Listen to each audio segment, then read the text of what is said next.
네, 오늘 우리에게 주시는 하나님의 말씀은 사무엘상 26장 1절에서 12절까지 말씀입니다. 사무엘상 26장 1절에서 12절까지의 말씀, 저와 여러분 한 절씩 교독하겠습니다. 10사람이 기브아에 와서 사울에게 말하여 이르되 다윗이 광야 앞 하길라산에 숨지 아니하였나이까 하매 사울이 일어나 십광야에서 다윗을 찾으려고 이스라엘에서 택한 사람 3,000명과 함께 십광야로 내려가서 사울이 광야 앞 하길라 산 길가에 진친이라. 다윗이 광야에 있더니 사울이 자기를 따라 광야로 들어옴을 알고 이에 다윗이 정탐꾼을 보내어 사울이 과연 이룬 줄 알고 다윗이 일어나 사울이 진친 곳에 이르러 사울과 네르의 아들 군사령관 아브넬이 머무는 곳을 본즉 사울이 진영 가운데에 누웠고 백성은 그를 둘러 진쳤더라. 이에 다윗이 햇사람 아히멜렉과 요압의 아우 아비새에게 물어 이르되 누가 나와 더불어 진영에 내려가서 사울에게 이르겠느냐 하니 아비새가 이르되 내가 함께 가겠나이다. 다윗과 아비새가 밤에 그 백성에게 나아가 본즉 사울이 진영 가운데에 누워 자고 창은 머리곁 땅에 꽂혀 있고 아브넬과 백성들은 그를 둘러 누웠는지라. 아비새가 다윗에게 이르되 하나님이 오늘 당신의 원수를 당신의 손에 넘기셨나이다. 그러므로 청하오니 내가 창으로 그를 찔러서 단번에 땅에 꽂게 하소서. 내가 그를 2번 찌를 것이 없으리이다 하니 다윗이 아비새에게 이르되 죽이지 말라. 누구든지 손을 들어 여호와의 기름 부음을 받은 자를 치면 죄가 없겠느냐 하고 다윗이 또 이르되 여호와께서 살아계심을 두고 맹세하노니 여호와께서 그를 치시리니 혹은 죽을 날이 이르거나 또는 전장에 나가서 망하리라. 내가 손을 들어 여호와의 기름 부음 받은 자를 치는 것을 여호와께서 금하시나니 너는 그의 머리 곁에 있는 창과 물병만 가지고 가자 하고 다윗이 사울의 머리 곁에서 창과 물병을 가지고 떠나가되 아무도 보거나 눈치채지 못하고 깨어있는 사람도 없었으니 이는 여호와께서 그들을 깊이 잠들게 하셨으므로 그들이 다 잠들어 있었기 때문이었더라. 아멘. 우리가 살아가다 보면 누구에게나 인생의 절호의 찬스, 좋은 기회들이 생깁니다. 그동안 애써 준비해 왔던 일들이 한순간에 해결되는 것 같은 그런 일들이 우리 안에 일어나게 되죠. 꽉 닫혀있던 문이 갑자기 열리게 되고 완전히 꼬여있던 일들이 다 풀리게 되고 내가 굉장히 불리했던 상황인데 유리한 상황으로 바뀌게 됩니다.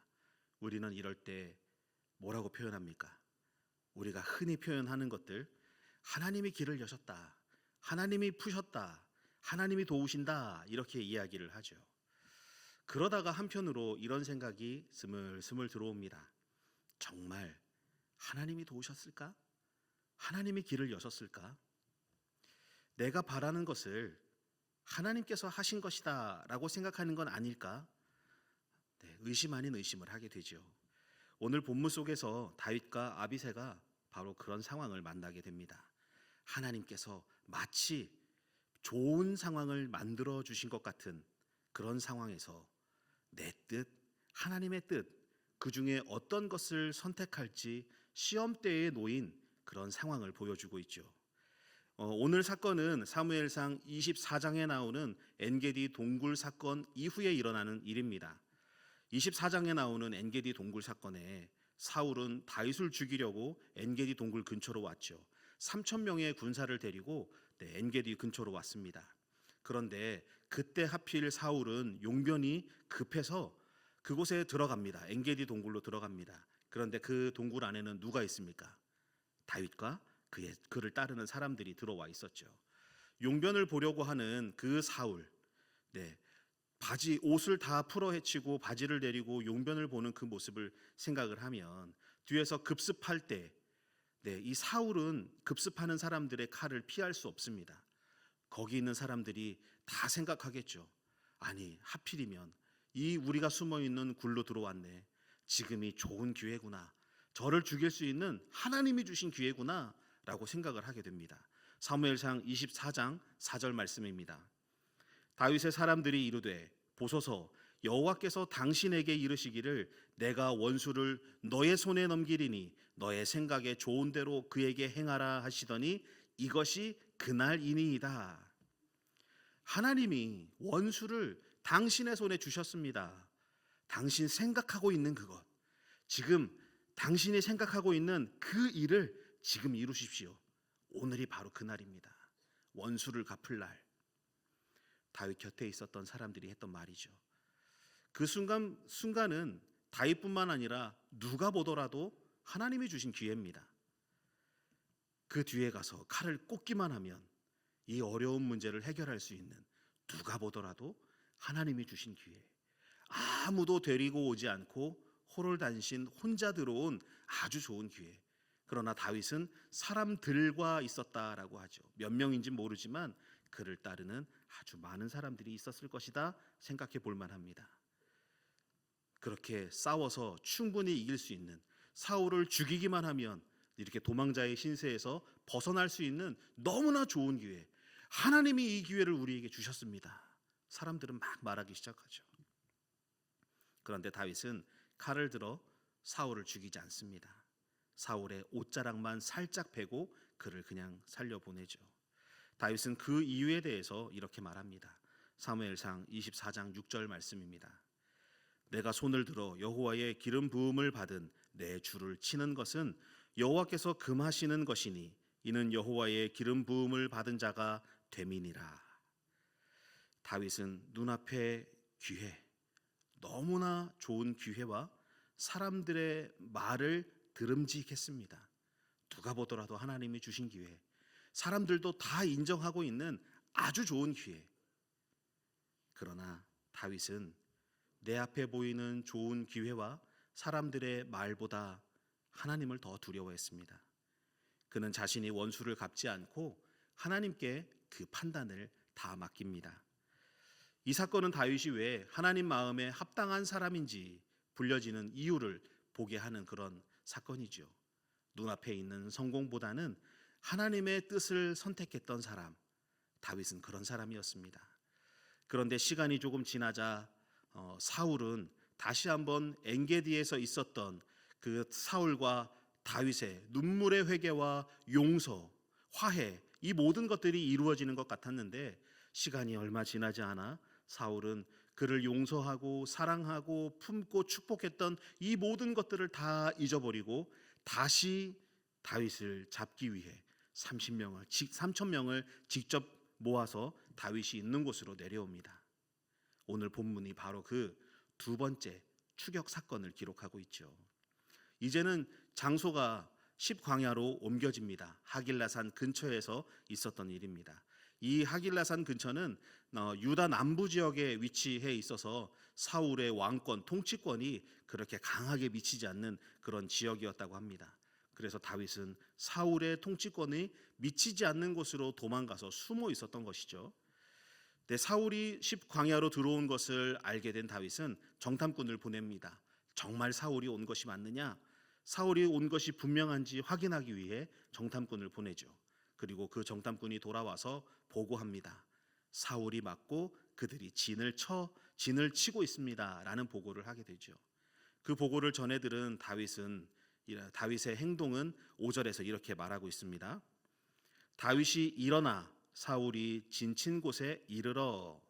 네, 다윗이 일어났다라고 말하는데 여기서 일어났다는 것은 앉은 자리에서 일어난 것을 말하는 게 아니라 어떤 중요한 일을 하기 위해 결심했다라는 의미가 더 가깝습니다.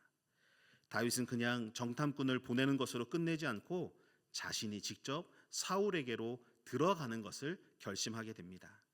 그리고 혼자 가는 것이 아니라 다윗의 가장 충신, 다윗의 부하, 다윗의 조카였던 아비새와 함께 그 사울의 진영으로 들어가게 되죠. 7절 말씀입니다.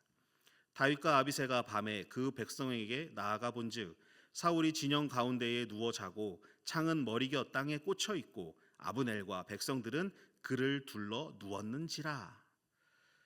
네, 백성들이 다 둘러 누워 있는데 이들이 다 잠에 빠져 있습니다. 사울의 안전을 지켜야 되는 총 책임을 가지고 있었던 이 아브넬 군사령관도 잠이 들었고 그를 두르고 있는 3천 명의 군인들도 다 잠이 들었습니다. 다윗과 아비새가 그들의 진영까지 들어왔고 사울 앞에까지 왔음에도 불구하고 아무것도 모르고 다 잠만 자고 있었던 상황이죠. 왕을 지키는 보초가 깨어 있어야 하는 것은 상식 중에서도 상식입니다. 군대에서 보초 서보신 분들은 아마 잘 아실 겁니다. 잠깐이라도 졸면 일찍 사관이 돌다가 발견하게 되고 저처럼 군장을 메고 뛰게 됩니다. 벌로. 네, 그런 보초가 지켜야 될 첫 번째 수칙은 지키는 것입니다. 그런데 그 지키는 의무를 다 저버리고 왕을 지키지도 않고 잠에 빠져 있다. 그런데 보초뿐만 아니라 3천 명이 다 잠에 빠져 있었다는 것은 하나님의 개입, 하나님의 역사, 하나님의 일하심이 그 가운데 있다는 것을 보여주는 것이죠. 하지만 여기서 두 사람은 같은 상황을 겪고 있습니다. 같은 모습을 보고 있습니다. 그런데 이 둘은 서로 다른 해석을 꺼내놓고 있죠. 8절 말씀, 아비새는 8절 말씀에 이 모습을 자기의 생각대로 해석해서 말하게 됩니다. 8절입니다. 하나님이 오늘 당신의 원수를 당신의 손에 넘기셨나이다. 그러므로 청하오니 내가 창으로 그를 찔러서 단번에 땅에 꽂게 하소서. 내가 그를 2번 찌를 것이 없으리이다. 얼마나 설득력 있습니까? 3천 명이 있는데 아무도 깨어있는 자가 없고 창은 사울의 머리 곁에 꽂혀있고 꽂혀있는 창을 뽑아서 찌르기만 하면 끝. 모든 상황을 종식할 수 있는 너무나 좋은 기회. 엔게디 동굴에서 용변 보러 온 사울을 죽일 수 있는 좋은 기회. 이번에 광야에서 머리맡에 다 잠이 들어있고 군사령관 3천 명 다 잠들어 있는 상황에 창까지 꽂아놓고 죽여달라 말하는 것 같은 상황이 내 앞에 쫙 펼쳐졌습니다. 2번이나 이런 기회가 왔으면 이건 정말 인정할 수밖에 없지, 하나님이 하시는 일이지 라고 생각할 만도 합니다. 얼마나 설득력이 있습니까? 이 아비새가 내가 당장 죽이겠습니다, 청합니다, 허락만 해주십시오, 2번도 필요 없습니다, 1번이면 족합니다, 1번에 찔러 죽이겠습니다. 아비새는 다윗의 조카였고 그의 충실한 부하였습니다. 끝까지 다윗에게 충성했던 사람, 이후에 압살롬의 반란에서도 끝까지 다윗을 지켰던, 다윗을 사랑하는, 자기가 모시는 왕을, 자기의 주군을 자기의 목숨보다 사랑했던, 끝까지 그의 옆을 지켰던 사람. 그러니 그 오랜 시간 동안 다윗의 죽을 뻔한 상황들, 사울로부터의 위기들, 이 모든 것들을 너무나 잘 알고 있었죠. 너무나 사랑하는 나의 주군 다윗을 지키기 위해 무엇이든 하겠다.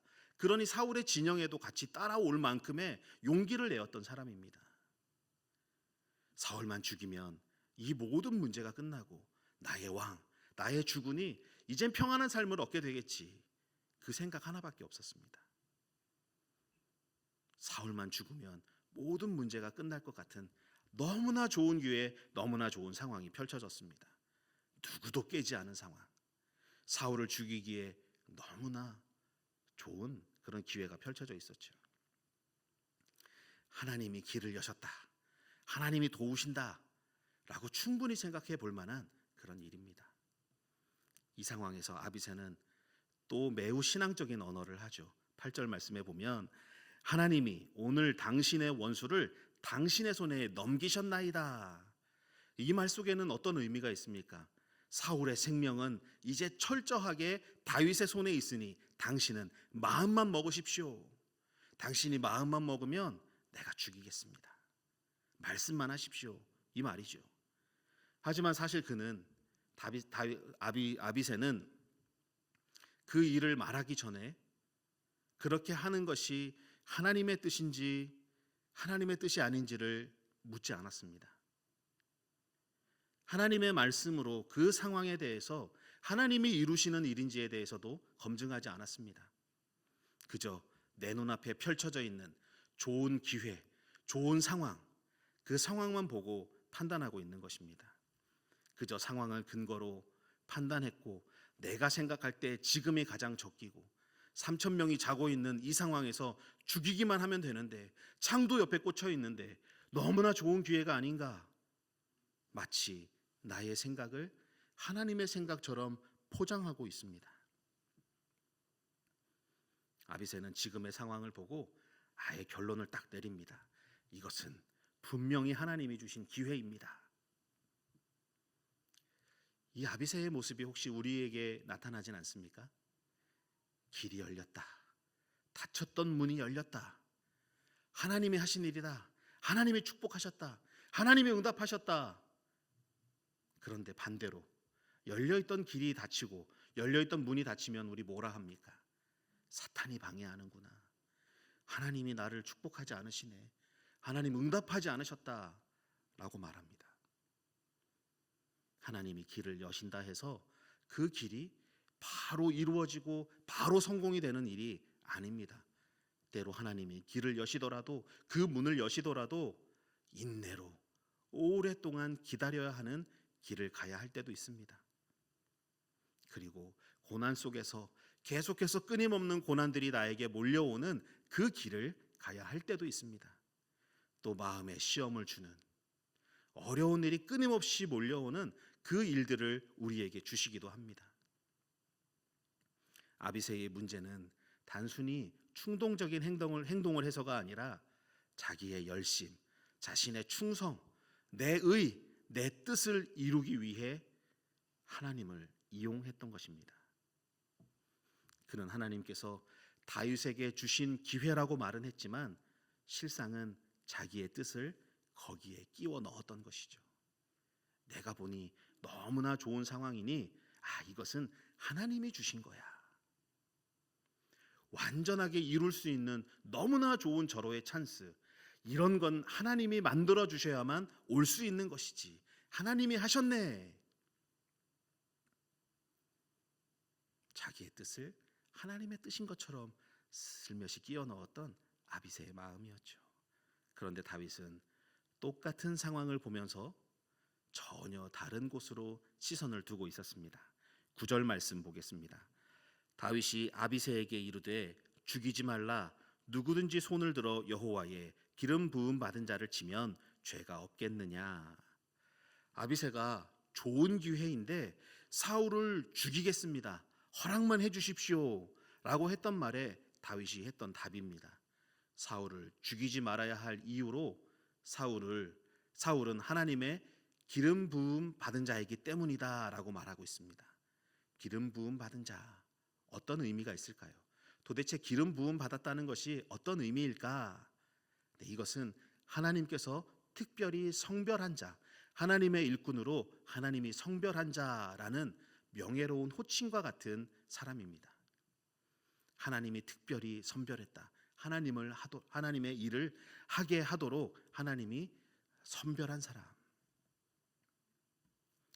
다윗이 합리적인 것처럼 보이는 인간적인 판단으로 볼 때 너무나 좋은 기회이고 합리적인 판단으로 보이고 있는 이 아비새의 요청에 허락을 거절했던 것은 사울이 하나님의 기름을 부음 받은 자였기 때문입니다.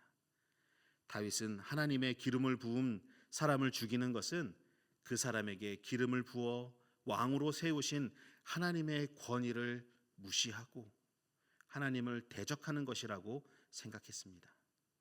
하나님께서 성별한 자를, 하나님이 세우신 자를 내가 심판하는 것은 하나님의 권위에 도전하는 것이고 하나님의 권위를 무시하는 것이다 라고 생각했던 것이죠. 다윗이라고 사울을 죽이면 이 모든 문제가 해결된다는 것을 왜 몰랐겠습니까? 본인이 당사자가 더 잘 알죠. 그러나 다윗은 자신이 처한 그 상황을 주관적인 입장으로 해석하지도 않았고 감정으로 판단하지 않았습니다. 다윗은 사울을 생각해서 사울과의 옛 정이 있기 때문에 그렇게 한 것이 아니라 사울에게 기름을 부으신 하나님의 권위를 먼저 생각했습니다. 그래서 사울을 죽이지 말라 명령했던 것이죠. 사울의 행위가 어떠했든 사울의 왕위는 하나님의 질서 가운데 세워졌습니다. 하나님의 질서를 인간의 판단으로 무너뜨릴 수 없습니다. 다윗은 이어서 말합니다. 10절 말씀입니다. 여호와께서 살아계심을 두고 맹세하노니 여호와께서 그를 치시리니 혹은 죽을 날이 이르거나 또는 전장에 나가서 망하리라. 다윗은 사울의 생명은 내 손에 있지 않고 하나님의 손에 있다는 것을 말합니다. 살아계신 하나님을 두고 맹세하노니 여호와께서 그를 치시리니 죽을 날이 이르거나 전쟁에 나가서 망하리라. 이 말씀을 기억하고 계십시오. 뒷부분에서 또 말씀을 이어서 전하겠습니다. 하나님의 뜻을 무시하고 불순종하고 계속 악을 행하는 사울에게 공의로우신 하나님의 심판이 임할 것을, 이 모든 것이 내가 심판하는 것이 아닌 하나님이 심판하실 것을 하나님에게 맡기고 있습니다. 심판의 주체는 사람이 될 수 없습니다. 하나님이 되어야 한다는 것을 다윗은 잘 알고 있었습니다. 그는 이스라엘의 왕위를 사울을 죽여서 자기의 손으로 획득하려 하지 않고 기다림으로 하나님의 때에 하나님의 방법으로 받게 됩니다. 그게 바로 하나님 중심 신앙의 본질입니다. 하나님이 하실 일을 내가 하려 하지 않는 것, 하나님이 하나님의 방법으로 하나님의 때에 하실 것을 기다리는 것, 하나님 중심 신앙의 본질입니다. 그런데 하나님은 왜 사울과 그의 3,000명의 군사들을 잠들게 하셨을까? 혹시 아비새와 다윗에게 지금 이 상황을 어떻게 해결할지 보려던 것은 아닐까라는 의문이 듭니다.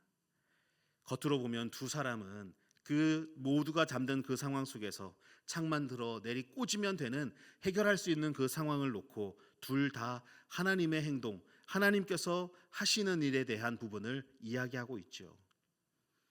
하나님이 주신 좋은 기회에 창을 꽂아서 죽이면 우리의 모든 문제가 해결된다라는 다윗의 마음, 아비새의 마음, 그리고 하나님께서 하실 것이다, 하나님께 판단을 맡기는 다윗의 마음, 둘 다 하나님을 위한 행동으로 보였지만 그들의 마음의 중심은 달랐습니다. 아비새는 하나님이 허락하셨다, 이 좋은 기회는 하나님이 주신 것이다 라고 상황을 보고 판단을 했고, 다윗은 상황 뒤에 계시는 살아계신 하나님을 보고 말합니다. 하나님은 우리에게도 하나님께서 이루시도록 멈추어 기다릴 것인가, 아니면 내 의지대로 이룰 것인가, 해결할 것인가, 둘 중 하나 선택하라 말씀하십니다.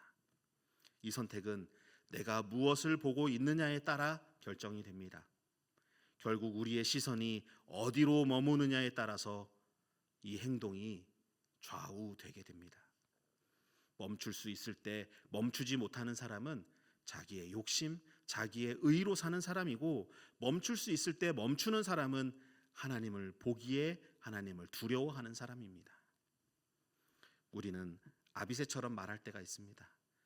하나님이 주신 기회입니다. 하나님의 뜻입니다. 하지만 하나님의 뜻은 상황이 아니라, 내 앞에 펼쳐진 좋은 상황이 아니라 하나님의 말씀으로 분별해야 합니다. 다윗은 상황보다 하나님의 말씀을 먼저 붙들었습니다. 상황 뒤에 계시는 하나님을 보고 있었기 때문입니다. 그리고 그 말씀을 따라 자기의 마음을 꺾고 하나님의 뜻을 이어나갑니다.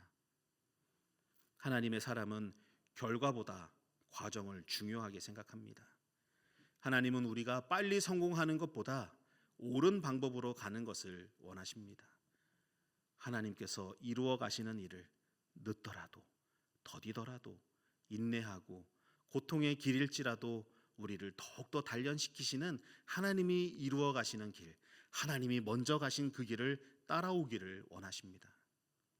다툼이 생길 때, 내 감정이 앞설 때, 그때 먼저 하나님을 기억해야 됩니다. 내가 옳다고 생각해도 하나님이 기뻐하시지 않으면 멈출 줄 알아야 합니다. 불공평해 보이고 억울한 일을 당하고 내가 손해를 보더라도, 내가 옳다고 여기는 것을 택하는 것이 아니라 성경에 기록된 하나님의 말씀이 무엇을 말하고 있는지, 하나님 나에게 무엇을 말씀하시고 성경에 기록된 하나님의 말씀의 신앙의 원칙이 무엇인지를 따지고 바라보는, 붙잡는 사람, 믿음의 사람입니다. 하나님은 말씀을 지킨 자의 억울함을 반드시 갚아주십니다.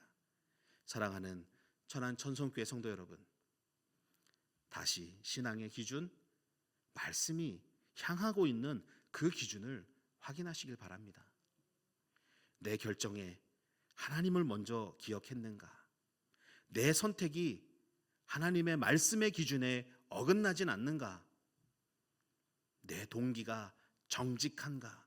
불의하지 않은가? 그리고 모든 것을 더하여 모든 일의 결과를 하나님께 맡길 수 있는가? 이 네 가지 질문으로 우리가 하나님 중심으로 살아가고 있는지를 점검할 수 있습니다. 겟세마네 동산에서 예수님은 이렇게 기도하셨습니다. 누가복음 22장 42절 말씀입니다. 아버지여, 만일 아버지의 뜻이거든 이 잔을 내게서 옮기시옵소서. 그러나 내 원대로 마시옵고 아버지의 원대로 되기를 원하나이다. 참 인간이신 예수님은 십자가의 형벌의 고통 너무 잘 알고 계셨습니다. 뼈가 부러지고 내 살을 다 찢는, 피와 물을 다 쏟아야 하는 그 십자가의 형벌을 너무나 잘 알고 있었습니다. 그 고통 얼마나 두렵습니까? 그래서 이 잔을 내게서 옮기시옵소서라고 기도했던 것이죠. 그런데 예수님이 이 땅에 오신 이유가 무엇입니까? 죽어야만 우리가 살기 때문에, 예수님이 죽으셔야만 우리가 하나님과 화해를 하기 때문에 예수님은 십자가에 매달리셔야만 했습니다. 그래서 내 원대로 마시옵고 아버지의 원대로 되기를 원하나이다 라고 기도했던 것이죠. 예수님은 당신의 뜻보다 하나님의 뜻을 선택했습니다. 그 순종의 선택이 우리의 구원이 되었지요. 다윗은 하나님의 뜻대로 그의 칼을 거두었기에 왕이 될 수 있었습니다. 예수님은 하나님의 뜻대로 십자가를 피하지 않았기 때문에 우리가 구원을 받게 되었습니다. 다윗은 사울의 머리 곁에 있는 창과 물병을 가지고 내려옵니다. 그 창은 다윗을 죽이려 했던, 두 번이나 다윗을 향해 들었던 무기였고, 물병은 사울이 광야에서 목숨을 유지하는 데 가장 필요한 물건이었습니다. 다윗은 사울의 생명과 죽음을 좌우할 수 있는 두 가지를 다 손에 들고 있었지만 거기에서 죽이는 선택이 아닌 살리는 선택을 했습니다. 보복할 기회가 분명히 있었지만 그는 그것을 하나님께 맡깁니다. 생명의 주관자이신 하나님께 그의 생명과 그의 죽음을 내어 맡기고 하나님의 공의의 판단에 그 뜻을 맡겼습니다. 사무엘상 31장 6절 말씀입니다. 사울과 그의 세 아들과 무기를 든 자와 그의 모든 사람이 다 그날에 함께 죽었더라. 제가 아까 말씀 기억해달라 말씀드렸었죠. 하나님께서 이루시는 것이 결국에 다윗의 말대로 고백대로 다 이루어졌습니다. 사울과 그의 세 아들, 그리고 사울 왕의 무기를 든 자, 그와 함께 있었던 모든 군사들이 같은 날 같은 시간 다 죽게 되었습니다. 블레셋과의 길보아산 전투에서 모두가 전사했습니다. 결국 하나님의 때에 하나님의 방식으로 공의를 이루셨습니다. 어떤 권력도 하나님이 하시는 일을 막을 수 없습니다. 여러분은 어떤 사람이십니까? 다윗처럼 내 손에 쥔 창으로 상황을 끝내려는 사람이십니까? 아니면 하나님께서 이루실 일을 믿고 창과 물병을 가지고 내려가시는 분입니까? 여러분은 무엇을 선택하십니까? 하나님은 우리에게도 다윗과 같은 믿음을 갖기를 원하십니다. 우리 중에서 그런 사람을 찾고 계시죠. 하나님 마음에 합당한 사람, 하나님을 중심에 모신 사람, 하나님을 바라보고 하나님의 뜻을 구하는 사람.